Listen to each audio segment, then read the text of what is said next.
Bismillahirrahmanirrahim. Assalamualaikum warahmatullahi wabarakatuh.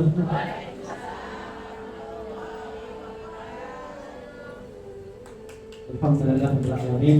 Wassalatu wassalamu ala asyrofil anbiya'i wal mursalin sayyidina Muhammadin wa ala alihi wa ashabihi wa sallim ajma'in. Amma ba'd. Alhamdulillahirabbil alamin. Sore hari ini kita bisa sama-sama hadir dan berkumpul di tempat yang insya Allah dipenuhi dengan keberkahan ini. Amin amin ya rabbal alamin. Di tempat yang dimana tempat itu disediakan untuk mereka yang belajar Al-Quran. Di tempat dimana yang tempat itu disediakan untuk menyelenggarakan kegiatan-kegiatan sosial dan keagamaan. Kita doakan mudah-mudahan Yayasan Cahaya Alam ini semakin maju, semakin bisa memberikan manfaat kepada orang banyak, semakin dipercaya oleh donatur-donaturnya. Amin amin ya rabbal alamin. Bapak-bapak, nggak ada, jadi ibu-ibu yang dirahmati Allah Subhanahu wa taala, sebagaimana yang sudah diinfokan oleh pengurus Yayasan Cahaya Alam, oleh para pengurus di sini, bahwa kita akan mengadakan pengajian dengan tema Tarhib Ramadan. Ya Pak, gitu ya Bu. Baik, Tarhib Ramadan ini memang biasa diadakan di banyak tempat sebelum memasuki bulan Ramadan, terutama pada akhir-akhir bulan Sya'ban. Jadi akhir-akhir bulan Sya'ban itu bagi suami-suami ibu-ibu semua nih di masjid, khotib-khotib Jumat itu selalu menyampaikan, ayo kita sudah mau masuk ke bulan Ramadan, bulan yang nanti akan dijelaskan juga nanti di dalam bulan Ramadan. Yang terpenting adalah kita memasuki ini harus dengan penuh persiapan. Kenapa? Kalau misalkan kita tidak punya persiapan, kalau misalkan kita tidak memiliki persiapan dan kesiapan gitu ya, persiapan dan kesiapan untuk bulan Ramadan ini, maka bisa dipastikan atau kita nanti akan kurang maksimal dalam beribadah pada bulan Ramadan. Bayangkan bagaimana kalau misalkan kita mau berperang saja, atau jangankan berperang, mau ujian nasional misalkan, atau ujian sekolah, itu biasanya anak-anak kita, mungkin ibu-ibu dulu mempersiapkan semua yang harus dipersiapkan, belajar, alat tulis, dan semuanya dipersiapkan untuk supaya bisa menjawab soal-soal yang ada pada ujian ini. Ini masih dalam tahap duniawi, gitu ya. Ini masih dalam ujian di sekolah misalkan. Tapi ini bagaimana bulan Ramadan yang dimana di sana Allah sediakan banyak sekali pahala, banyak sekali ampunan dari Allah Subhanahu wa taala. Maka tentu kita harus memasuki bulan Ramadan dengan penuh ilmu, dengan penuh pengetahuan, dengan penuh persiapan. Ibu-ibu jamaah yang dirahmati Allah Subhanahu wa taala, sebelum saya menyampaikan materi tentang Tarhib Ramadan, saya coba berkenalan tentang saya. Ibu udah tahu saya belum? Belum. Gitu ya. Maka saya perkenalkan, saya Ahmad Roisi Ar-Rasyid, gitu ya. Tinggal di Jalan Haji Ahyar. Kalau ibu yang tahu, tinggal di Jalan Haji Ahyar. Haji Ahyar. Oh iya. Kayak ada beberapa ibu yang tinggal di Jalan Haji Ahyar. Saya tinggal di Jalan Haji Ahyar. Lahir di situ, gede di situ. Jadi orang Duren Sawit asli, istilahnya gitu. Walaupun bapak saya ada darah Sunda, tapi memang saya lahir di Duren Sawit, gede di Duren Sawit. Tapi memang ada satu waktu saya untuk menuntut ilmu beberapa tahun, beberapa tempat juga saya belajar di Gontor pernah, terus di PTIP dan lain-lain. Intinya saya insya Allah dan alhamdulillah orang yang lahir dan besar di bulan tahun. Maka dari itu, ibu-ibu yang hari ini punya anak, punya cucu, misalkan mungkin ibu dan punya cucu, itu jangan pernah putus semangat untuk menyekolahkan, mendidik anak-anak dan cucu-cucu ibu sekalian untuk menjadi orang yang bermanfaat di masa yang akan datang. Amin, amin, dan amin. Maka dari itu semua dirubah melalui pendidikan. Tidak ada yang tidak ada yang lain kecuali beribadah kepada Allah, mendekatkan diri kepada Allah dan memperbaiki kualitas kehidupan. Usia saya 30 tahun masih, alhamdulillah istri 1, anak 2. Istri 1, anak 2, alhamdulillahirobbilalamin. Ya, masih ya usia 30 tahun, anak 1. Istri 1, anak 2. Jangan kembali. Kalau kebalik nanti ada yang marah. Apalagi saya ngomong depan ibu-ibu. Kalau saya ngomong depan bapak-bapak pada kepengen. Kalau ngomong depan ibu-ibu, saya ngomong istrinya lebih dari 1, ibu-ibunya marah. Kalau ngomong depan bapak-bapak, bapak-bapaknya pengen. Maka saya jawab istri 1, anak 2. Itu saja mungkin perkenalan kita supaya nanti kita lebih fokus kepada materi yang akan disampaikan. Ibu-ibu jamaah yang dirahmati Allah Subhanahu wa taala. Allah Subhanahu wa taala menciptakan kita untuk beribadah kepada Allah. Allah Subhanahu wa taala memberikan kita kehidupan.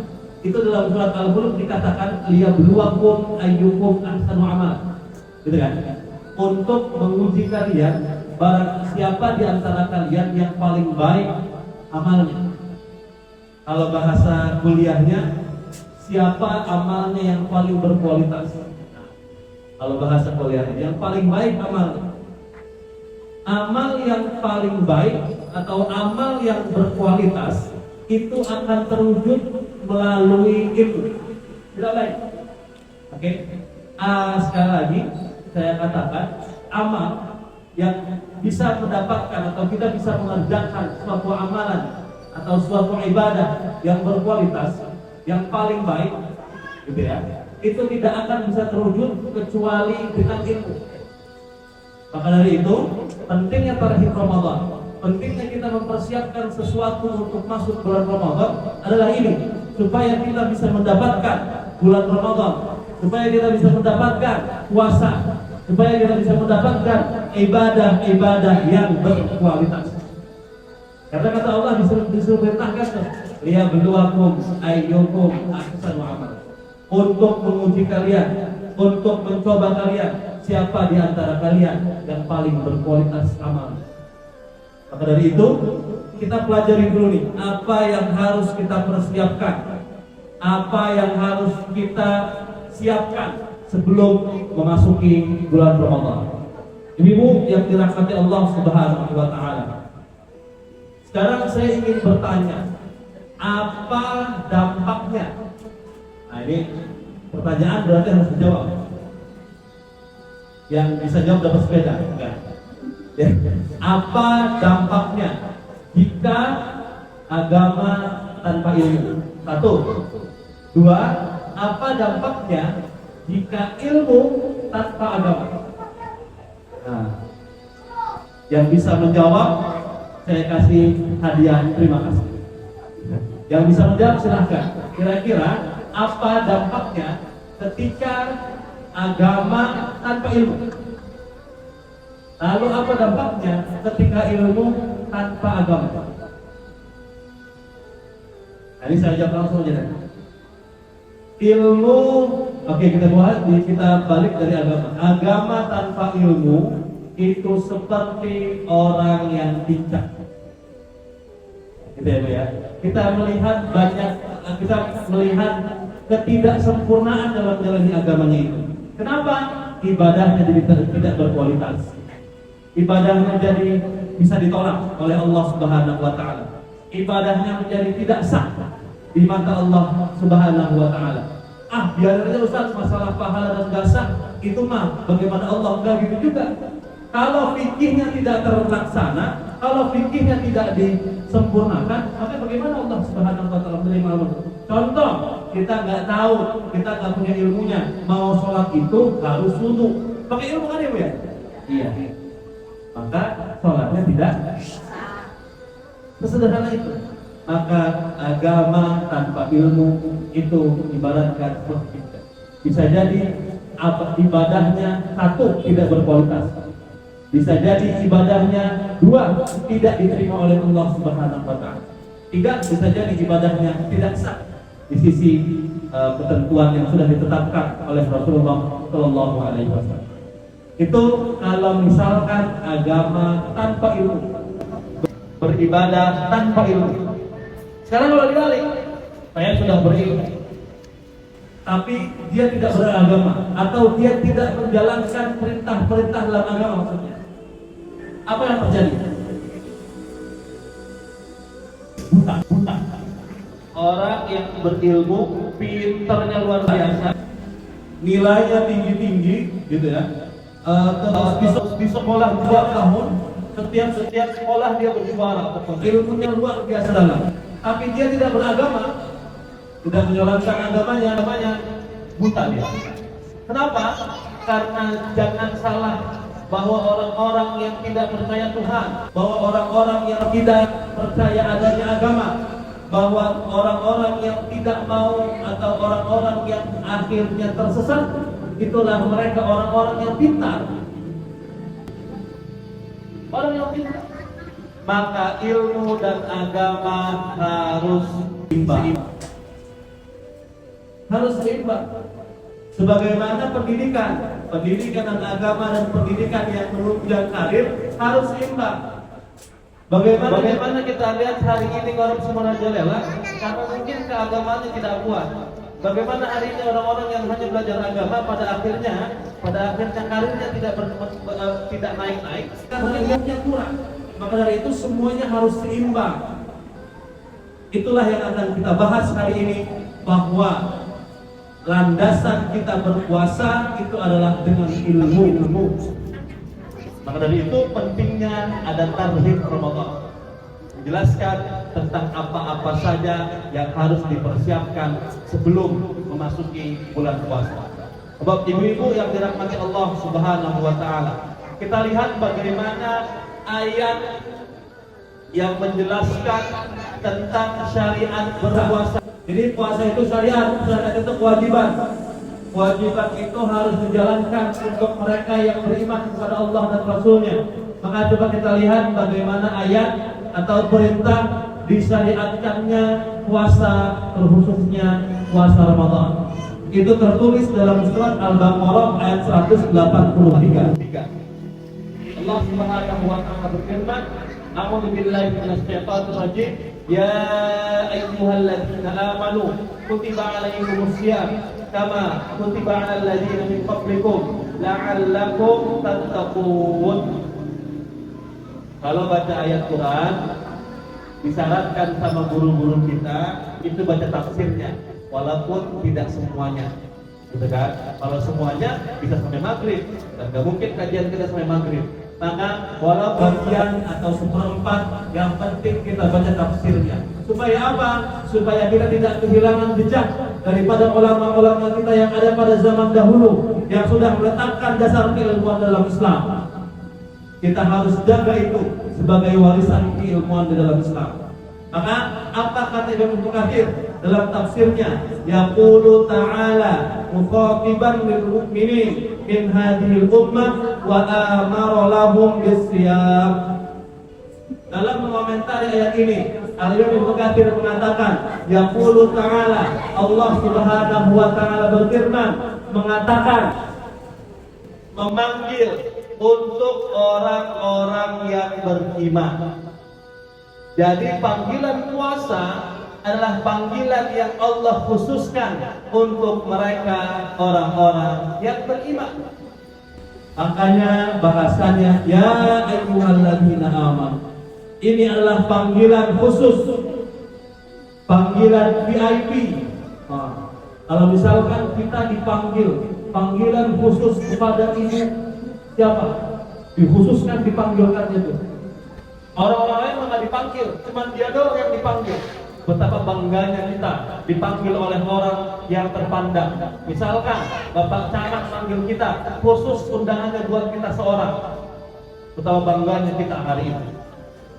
Misalkan Bapak Gubernur lagi manggil kita, dan undangan itu khusus cuma buat kita dan keluarga kita misalkan. Orang lain kan diajak. Betapa bangganya pasti kita menerima panggilan itu.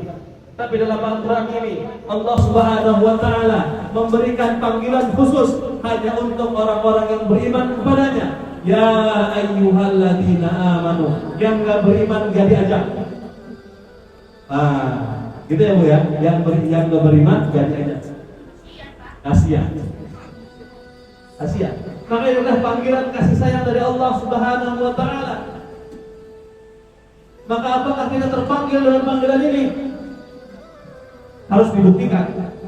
Kalau merasa kita terpanggil dengan panggilan ini, maka kita harus buktikan dengan apa? Mengerjakan perintah setelahnya. Kalau kita tidak kerjakan, maka sebenarnya jangan sampai kita tidak masuk dalam golongan-golongan orang yang beriman. Baik, Bapak, Ibu-ibu jamaah yang dirahmati Allah Subhanahu wa Ta'ala. Apa perintah setelah itu? Wa huwa wa amara lahum bisyam. Ternyata perintahnya adalah untuk berpuasa. Puasa. Nah, kalau misalkan kita kembangkan lagi puasa, ternyata yang dipuasain bukan cuma puasa mulut doang, sama puasa perut, apa puasa tenggorokan. Tapi ternyata kalau misalkan mau kita kembangkan lagi puasa itu, gitu ya. Ternyata seluruh kita ini harus puasa. Mulut puasa berarti ngomongin orang. Iya. Mata puasa melihat yang di TikTok itu tuh. Anak sekarang apalagi, bukan anak sekarang doang, mak sekarang juga begitu. Oke, telinga kita juga puasa mendengarkan omongan orang lain, ngomongin orang. Nah, tangan kita puasa. Oke, kemaluan kita berikan dia puasa. Bilang dulu sama suaminya, "Entar dulu Bang, tunggu malam." Disuruh juga puasa.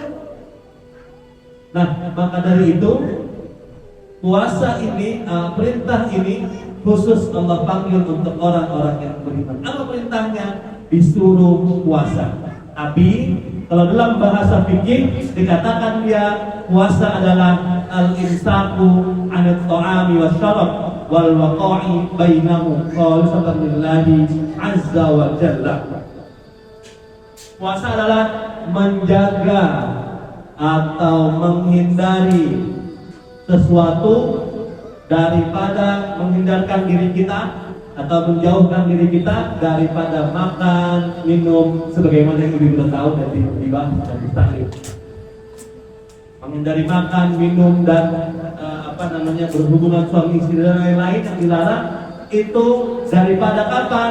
Daripada terbitnya matahari sampai tenggelamnya matahari, atau daripada waktu subuh sampai nanti waktu maghrib. Syaratnya khalisatan lillahi azza wa jalla. Syarat puasanya adalah ikhlas karena Allah Subhanahu wa Ta'ala. Bukan karena siapa-siapa kita ngerjain puasa. Bukan karena suami kita nyuruh kita puasa. Bukan karena atasan kita nyuruh kita puasa. Bukan karena nanti ada buka bersama terus kita jadi puasa, enggak. Tapi kita kerjakan puasa ikhlas karena Allah Subhanahu wa Ta'ala. Ibu-ibu yang dirahmati Allah Subhanahu wa Ta'ala, kalau misalkan kita lihat ayatnya, ya ayyuhalladzina amanu, kita lihat bagaimana pengertian daripada al-iman atau pengertian daripada iman daripada para ulama-ulama. Kata para ulama, didefinisikan iman itu adalah qaulun bil lisan, mengatakan, mengucapkan dengan lisan. Kita harus mengucapkan, kita harus mengatakan bahwa kepada siapapun bahwa saya orang Islam. Kita harus mengikrarkan dua kalimat syahadat, asyhadu alla ilaha illallah. Harus diucapkan. Makanya itu menjadi syarat orang yang beriman. Apa itu? Asyhadu alla ilaha illallah wa asyhadu anna Muhammadar Rasulullah. Al-iqraru bil lisan. Terus apalagi Bu yang tahu lagi? Wa tasdiq, al-iqraru bil lisan, wa tasdiqu bil qalb. Dan kita yakin bahwa yang kita imani, bahwa yang kita percaya itu merupakan sesuatu yang benar dari dalam hati. Wa tasdiqu bil qalb. Yang terakhir wal amalu bil arkan. Dan mengamalkan seluruh apa yang diperintahkan dengan rukun-rukunnya. Dan salah satu rukunnya adalah berpuasa. Maka dari itu berpuasa merupakan rukun, merupakan kewajiban yang harus kita kerjakan ketika kita menjadi orang yang beriman. Bapak-bapak, ibu-ibu yang dirahmati Allah Subhanahu wa taala, karena sudah ada beberapa banyak. Bapak-bapak, ibu-ibu yang dirahmati Allah Subhanahu wa taala. Kenapa Allah Subhanahu wa taala memerintahkan kita atau menyiapkan waktu untuk kita selama 1 bulan berpuasa?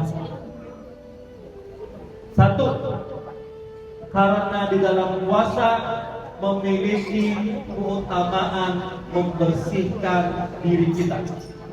Zakatun nafas wa taharatuha wa tazkiyatuha min akhlaqir radiyah. Kata ulama bahwa puasa itu dengan wasilah puasa, dengan perantara puasa itu kita dibersihkan jiwa kita. Dengan perantara puasa dibersihkan bahkan perut kita. Coba bayangkan kalau misalkan tidak ada syariat puasa, betapa luar biasanya perut kita kotor itu. Bapak-bapak, ibu-ibu pernah nggak 1 hari aja makanan yang ibu makan dari pagi sampai siang aja?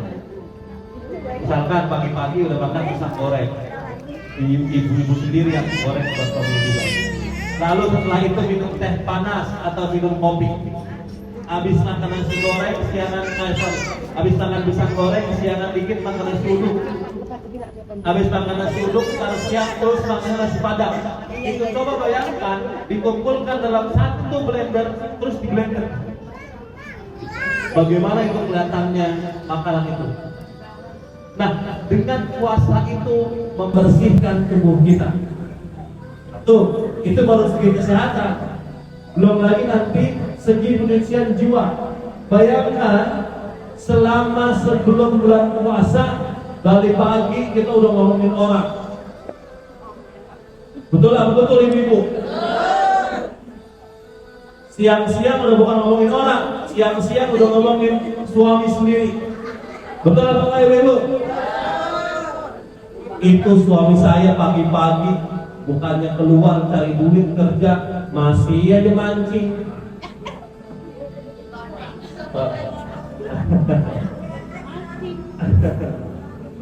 Nah, bayangkan betapa banyak dosa-dosa yang kita kerjakan dalam hari-hari itu. Padahal dosa ngomongin orang itu merupakan satu dosa. Satu, ngomongin suami juga dosa.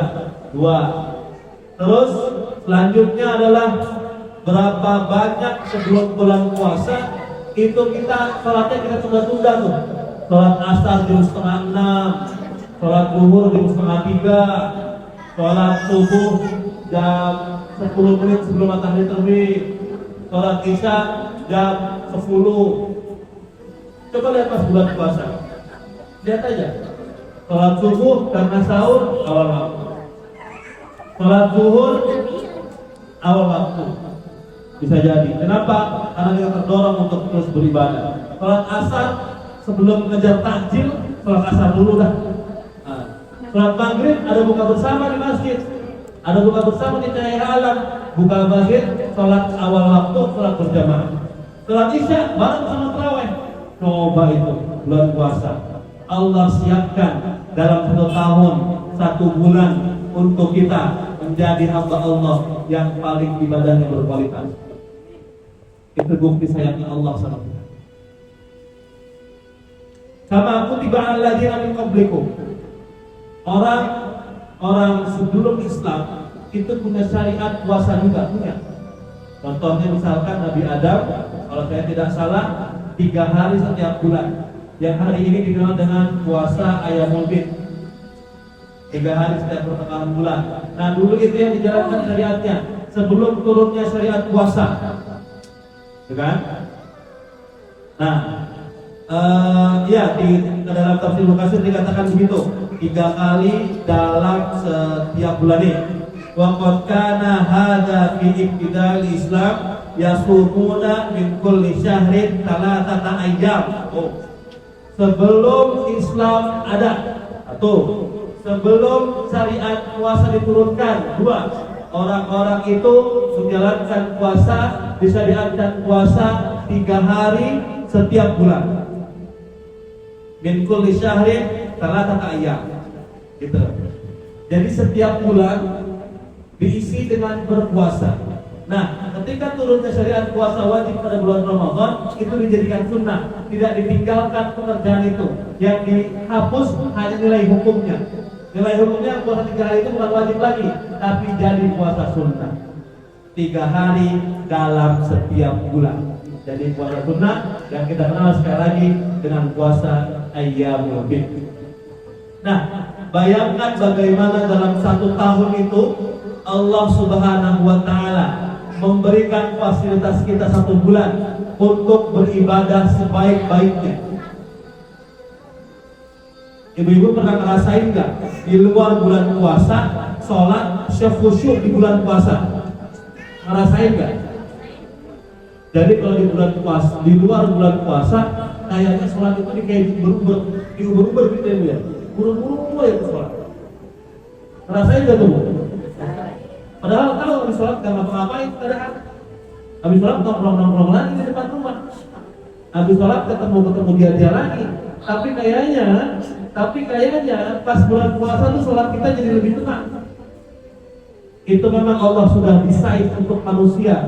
Allah sudah siapkan untuk manusia. Begini kalau mau beribadah. Makanya dikatakan bahwa bulan puasa bulan pendidikan. Nah ini harus kita siapkan. Makanya kemarin di Sya'ban kita sudah disuruh banyak berzikir, banyak membaca Al-Quran, banyak beribadah. Bahkan di masing-masing dibikin acara di Sya'ban. Itu seperti alarm. Kalau misalkan ibu punya HP sekarang, itu pasti kalau mau bangun subuh pakai alarm. Banyakan bangun pakai alarm atau pakai bangun sendiri?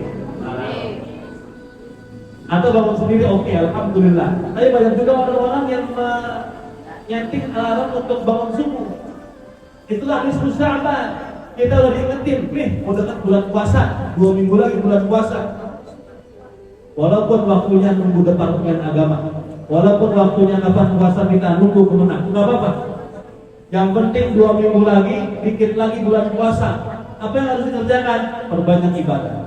Ayo udah mulai bersihin diri, banyakin zikir, banyakin baca Quran, banyakin istighfar kepada Allah Subhanahu wa Ta'ala, banyakin minta maaf sama orang-orang kalau misalkan salah.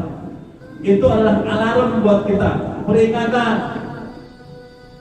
Nah, kemarin pada nisfu Sya'ban, ibu-ibu yang dirahmati Allah Subhanahu wa Ta'ala,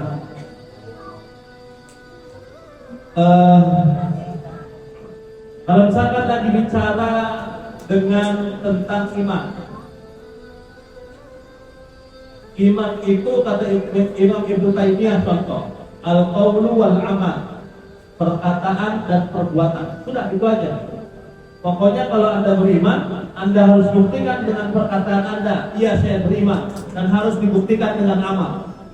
Karena tanpa 2 itu tidak ada iman. Maka puasa menjadi sebuah keharusan, pembuktian bahwa kita adalah orang yang beriman kepada Allah Subhanahu wa Ta'ala. Ya ayyuhalladzina amanu kutiba alaikumus syiyam kama kutiba alal ladzina min qablikum. Tadi sudah saya katakan kama kutiba alal ladzina min qablikum.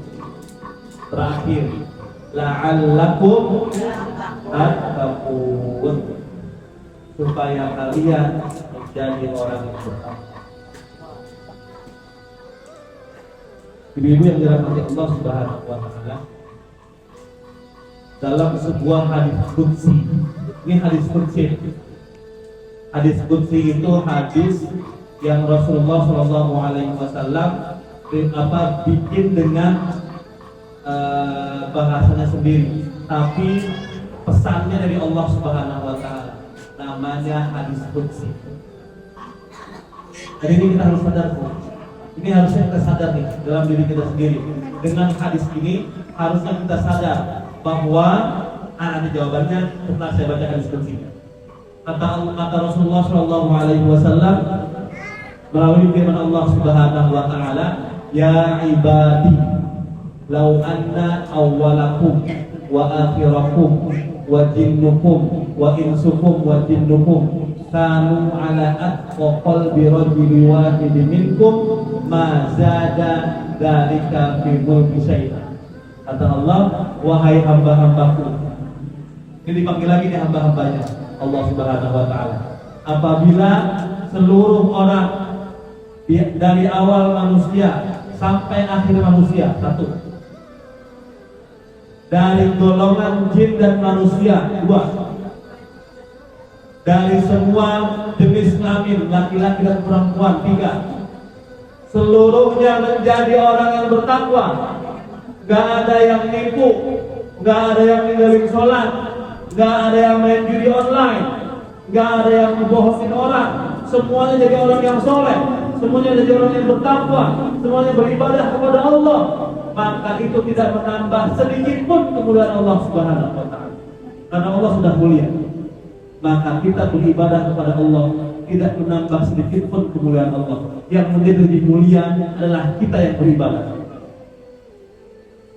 Jadi ibadah yang kita lakukan atas perintah Allah, ilmunya dari Allah, kemampuannya dari Allah, kesehatannya dari Allah, umurnya dari Allah, yang untung kita. Bayangin. Ini dalam beribadah begitu. Sekali lagi saya ulangi. Nih, Allah merintahkan kita untuk beribadah. Umurnya dari siapa umurnya? Dari Allah. Kesempatan kita untuk beribadah dari siapa? Kesehatan kita untuk melakukan ibadah, misalkan sholat berdiri, gitu kan? Berapa banyak orang tua kita yang sholat cuma bisa duduk, bisa sholat berdiri, siapa yang ngasih? Coba bayangin. Terus ketika kita melakukan ibadah itu, yang untung siapa? Kita. Coba bayangin. La'allakum tattaqun. Allah pengen kita masuk surga. Makanya di hadis tadi yang saya baca itu dijelaskan, ditekankan sama Allah, enggak menambah sedikit pun kemuliaanku. Sebaliknya, lau anna awwalakum wa akhirakum wa jinnukum wa insukum kanu ala afjari qalbi rajulin wahidin minkum ma naqasa dzalika fil mulki syai'an. Kalau misalkan orang dari awal sampai akhir, manusia dari awal gitu ya, sampai manusia paling akhir, dari golongan jin, dari golongan manusia, laki-laki, perempuan. Kalau laki-laki perempuan tambahan saya, berhadis. Laki-laki, perempuan, siapa aja, semuanya durhaka, semuanya enggak ada yang sholat, semuanya ngibul, semuanya nipu, semuanya bohong, maka itu tidak mengurangi sedikit pun kemuliaan itu kata Allah Subhanahu Wa Taala. Maka ketika kita bermaksiat, ketika kita melakukan dosa, siapa yang rugi? Kita. Sekali lagi, Allah tidak berkurang sedikit pun kemuliaannya. Maka Allah tidak ingin sebenarnya kita itu masuk neraka. Berarti kalau misalkan kita orang yang beriman masuk neraka, siapa yang salah?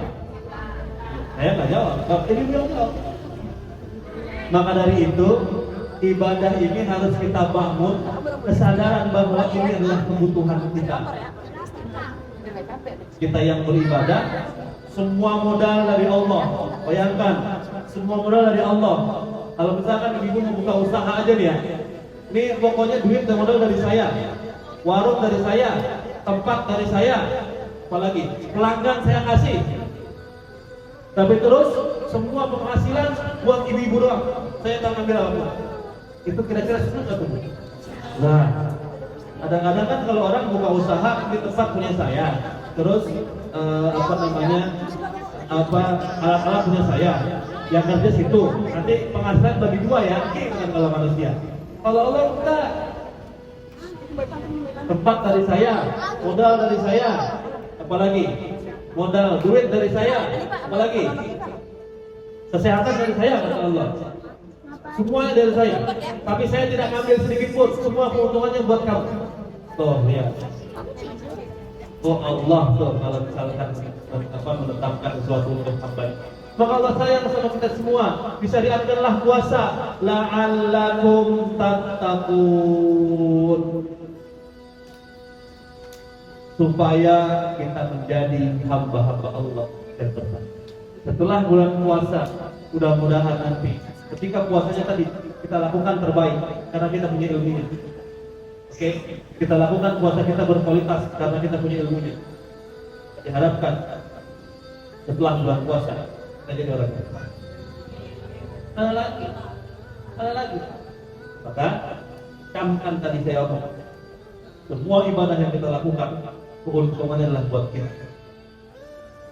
Allah dalam Al-Quran, in ahsantum li anfusikum wa in asa'tum falaha. Apabila kalian baik, maka kebaikan itu untuk diri kalian. Apabila kalian buruk, maka keburukan itu juga untuk diri kalian. Wa in asa'tum falaha. Jadi tinggal kebalikan. Maka kita harus mempersiapkan diri kita dengan senang kita sambut bulan Ramadan ini. Ya Allah, saya senang. Ya Allah, saya ridho. Ya Allah, saya ikhlas untuk masuk, untuk menjalani bulan Ramadan ini. Katakan dalam doa kita itu, ya Allah, saya senang sekali kau siapkan, maka sampaikanlah umurku nanti di usia bulan Ramadan. Saya senang, ya Allah, saya ridho. Ya Allah, saya siap untuk masuk bulan Ramadan. Ya Allah, kuatkanlah saya untuk beribadah di dalam bulan Ramadan. Minta sama Allah. Pernah tak kira-kira kita minta yang gitu? Kalau pernah, alhamdulillah. Kalau belum pernah, minta doa tuh begitu. Ya Allah, saya ikhlas. Karena kadang-kadang kita itu nggak ridho kalau misalkan kita jadi orang Islam. Makanya nanti yang di surga itu udkhulu ya ibadi, gimana? Wadkhuli fi ibadi wadkhuli jannati. Gimana ayatnya, Bu? Kalau yang udah hafal. Ya ayyatuhan nafsul mutmainnah irji'i ila rabbiki radiyatan mardiyah. Ridho dan ridhoi. Apakah hari ini kita ridho sebagai hamba-Nya Allah? Belum tentu. Masih ngomongin orang, masih sholat yang malas, masih ya begitulah kita. Nah, maka kita harus ridho. Raditu billahi robba wa bil islami dina wa bi Muhammadin nabiyya wa rasulah. Maka katakan, ya Allah, saya ridho masuk bulan Ramadan. Saya ridho menjalani perintah-perintahmu di bulan Ramadan. Saya ridho dan saya ingin dan saya senang bersemangat untuk menjalankan ibadah-ibadah di bulan Ramadan. Karena apa? Yang mendapatkan keuntungan juga saya, yang Allah Subhanahu wa Ta'ala. Mudah-mudahan itu bisa jadi bekal kita buat bulan Ramadan. Kita ridho, kita senang, kita mau, kita ikhlas menjalani seluruh rangkaian ibadah yang ada pada bulan Ramadan. Masalah nanti ilmunya Ustaz begini sah apa enggak, begitu sah apa enggak, itu nanti bisa kita bahas sambil pelan-pelan pada fikih bulan Ramadan. Gitu kan? Kadang-kadang kan ibu suka nanya, Ustaz, kalau misalkan kumur-kumur batal enggak? Gitu. Ya batal kalau misalkan ditelan. Ya kalau nggak ditelan, kumur-kumurnya 4, keluarnya 2, batal. Kan gitu. Nah, yang kayak begitu-begitu kita bisa bahas itu nanti pada fikih bulan Ramadan. Yang terakhir ingin saya sampaikan bahwa orang yang bertakwa itu nanti dia punya ciri-ciri. Oke, ciri-ciri itu. Bagaimana sih ciri-ciri orang bertakwa? Kita lihat pengertian dari Imam Ibnu Thalib. Takwa itu al-khawfu minal jalil. Yang pertama, takwa itu nanti kan ala kita takut dulu. Nanti terus takwa itu gimana? Kata Imam Ali bin Abi Thalib radhiyallahu anhu, al-khawfu minal jalil. Takut sama Allah. Kalau misalkan kita masih belum takut sama Allah, maka belum takut. Takut sama Allah. Cuma takut sama Allah. Al-khawfu minal jalil wal 'amalu bitanzil. Wal 'amalu bitanzil, dan mengamalkan isi Al-Quran. 2 takwa tuh. Jadi takut sama Allah, ngamalin isi Al-Quran. Ngamal isi Al-Quran nggak bisa kecuali dengan ilmu. Makanya saya dikasih di awal, saya ngomong di awal bahwa kita harus berilmu. Wal amal bil tanzil, war ridha bil qalil. Salah satu tanda ketakwaan adalah ridho dengan yang sedikit. Ridho. Apakah kita ridho dengan sesuatu yang sedikit? Itu pertanyaan. Mudah-mudahan ridho insyaallah. Saya yakin kita semua ibu sekalian sudah menjadi ridho. Oke, kalau saya ridho banget, kalau lemak saya dikit ridho. Kalau lemak saya dikit. Wal ridha bil qalil wal isti'dad liyaumil akhir. Wal isti'dad liyaumil akhir. Dan mempersiapkan hari kematian. Dari itu, mudah-mudahan kita dengan puasa ini kita mempersiapkan itu dengan baik, melaksanakan nanti ibadah-ibadah puasa dengan baik. Intinya adalah dalam berpuasa ini kita meningkatkan keimanan kita kepada Allah Subhanahu wa taala. Karena kita sadar bahwa ketika kita beribadah yang mendapatkan keuntungan adalah diri kita sendiri, bukan orang lain, bukan siapa-siapa. Itu saja yang bisa saya sampaikan. Jam 5 selesai. Jam 5:01. Mohon maaf kalau misalkan kelebihan waktu 1 menit. Tapi ala kulli hal, mudah-mudahan ini bisa dimanfaatkan, ilmunya yang saya sampaikan bisa menjadi bermanfaat sampai rumah diamali. Dibilangin ke suaminya, Pak, udah siapin apa buat puasa? Daging udah dibeli atau belum daging? Gitu. Ayam kampung udah dipotong atau belum ayam kampung? Gitu. Kurma udah dibeli apa kurma? Dan lain-lain. Selain persiapan yang tadi yang saya bilang itu, kita juga harus mempersiapkan hati. Bilang sama suaminya, Bang, maafin saya ya kalau misalnya saya punya salah sama abang. Itu mohon diridhoin Bang. Mudah-mudahan nih kita bisa puasa dengan baik. Mudah-mudahan nih kita puasa diterima sama Allah Subhanahu wa taala. Abang juga ikut puasa ya Bang. Bilangin saya mah pelan-pelan lu. Jangan sambil marah-marah. Abang juga ikut puasa ya Bang. Jangan di rumah sahur, di tempat kerja malah buka. Kakinya doang yang kelihatan, kakinya doang. Atau palanya doang yang kelihatan. Bilangin dari rumah, nanti pas hari pertama sahur, Bang, puasa ya Bang, supaya kita bisa sama-sama nanti di surganya Allah Subhanahu wa taala. Bilangin suami pelan-pelan tuh. Jangan sambil marah-marah bilang suami. Saya kan suami. Jadi saya juga tidak suka kalau dibilangin marah-marah. Tapi intinya begitu Bu. Suami dikasih pesan-pesan Bu. Terus habis kalau lagi puasa sholat Pak. Sholat jangan lupa sholat. Yang kayak gitu-gitu suami harus diingetin. Kalau enggak pasti lupa. Sama satu lagi, jangan lihat cewek lain gitu. Itu yang paling penting Bu ya. Oke. Itu saja. Jadi nanti sampai rumah bilang sama suaminya minta maaf, bilang terima kasih sama suaminya. Komunikasi sama suami itu penting. Kalau mempunyai anak soleh dan solehah, itu dimulai dari orang tua yang aku. Mereka mengatakan saya. Kalau mau dapat anak yang soleh dan solehah, jadi suami istri yang aku. Oke, dua-duanya harus saling mendukung. Yang satu mendukung di rumah, yang satu mendukung di luar. Dua-duanya harus saling mendukung. Maka kalau misalkan itu, ingetin terus, jangan batal berpuasanya Pak. Sholat di tempat kerja, sholat sesempat mungkin, sholat Pak, supaya kita bisa sama-sama di surga Pak. Saya kalau tanya bapak-bapak, mau nggak Pak sama istri di surga? Kalau mau jawabannya Bu. Mau apa enggak ya Ustaz ya? Gimana Pak? Mau tapi intinya kita mengingatkan suami-suami kita, suami ibu bapak-bapak, ibu-ibu semua suaminya diingatin. Mudah-mudahan terus mendekatkan diri kepada Allah Subhanahu wa taala. Ini sedikit, pernikahan itu kayak segitiga Bu. Segitiga. Ibu mau apa namanya? Pahamnya segitiga. Oke, yang di atas Allah, yang di kanan suami, yang di kiri istri. Semakin terus dia mendekat kepada Allah, semakin terus dia dekat, semakin terus dia ke atas, semakin dekat dari Allah Subhanahu wa taala, semakin erat hubungan suami istrinya. Untuk mengenal banyak. Gitu ya, Bu. Ini saja yang saya sampaikan, mudah-mudahan bermanfaat. Assalamualaikum warahmatullahi wabarakatuh. Wassalamualaikum warahmatullahi wabarakatuh. izin ada sesi tanya jawab boleh? Ya boleh.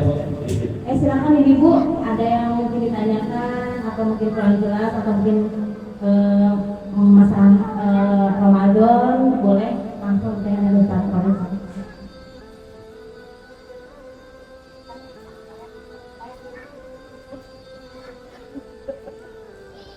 Boleh Bu dioper mic-nya ya. Ada yang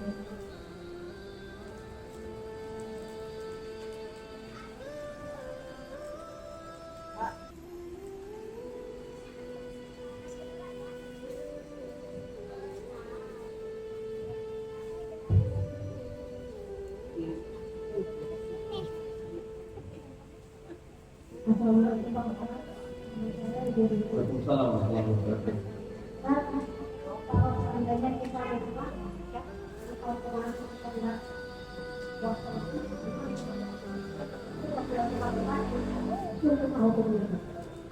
Bulan tahun gimana tahun kemarin?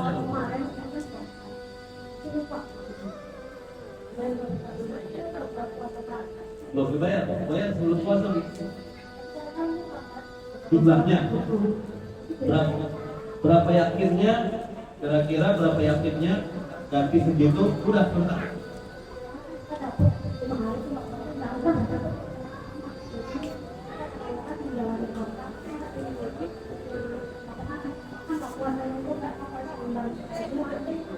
Yang nggak puasa apa maksudnya gimana? Salah. Seluruh ibadah yang wajib harus diganti. Kalau ketinggalan ya, ini kaidahnya dulu nih. Seluruh ibadah yang wajib kecuali haji mungkin ya, karena kan itu juga wajib. Seluruh ibadah yang wajib kalau ketinggalan harus diganti dua, sholat sama puasa. Sholat juga kalau misalkan ketinggalan harus diganti, harus. Qadha namanya, nanti niatnya bukan fardhu adaan, sebenarnya qadhaan. Nah puasa juga harus diganti. Jadi misalkan tahun kemarin tinggalan 3 atau 5 karena halangan, maka sebelum puasa tahun berikutnya ganti. Pokoknya setahun ganti 5 insya Allah bisa. Sekarang puasa masih 2 minggu kira-kira atau taruhlah 10 hari gitu ya. Itu masih bisa berarti 5 hari. Oke, berarti itu diganti. Jadi yang penting wajib-wajib benar, tapi yang wajib ketinggalan karena uzur maka dia harus diganti. Kecuali orang sepuh tua yang tidak mungkin untuk mengganti karena sakitnya sudah sudah tidak potensi atau sudah kecil kemungkinan potensinya untuk sembuh. Nah itu nanti diatur dengan hal-hal bayar apa. Gitu kira-kira. Allah Subhanahu. Sama-sama. Assalamualaikum. Itu ibu. Itu Bu, satu lagi nih.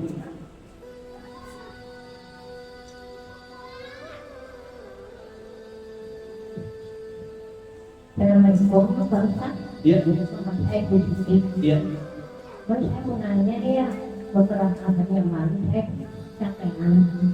Jadi saya cuma sholat asar, habis sholat asar maghrib udah nggak bisa berdiri, capean bokal ngantuk, saya kan kerja sehari gitu. Jadi udah berapa kali beberapa tahun yang lalu aman kemarin yang saya bingung, saya nggak pernah bisa malam kalau tahu-tahu setengah 8 itu bagaimana Pak Ustaz? Saya bingung.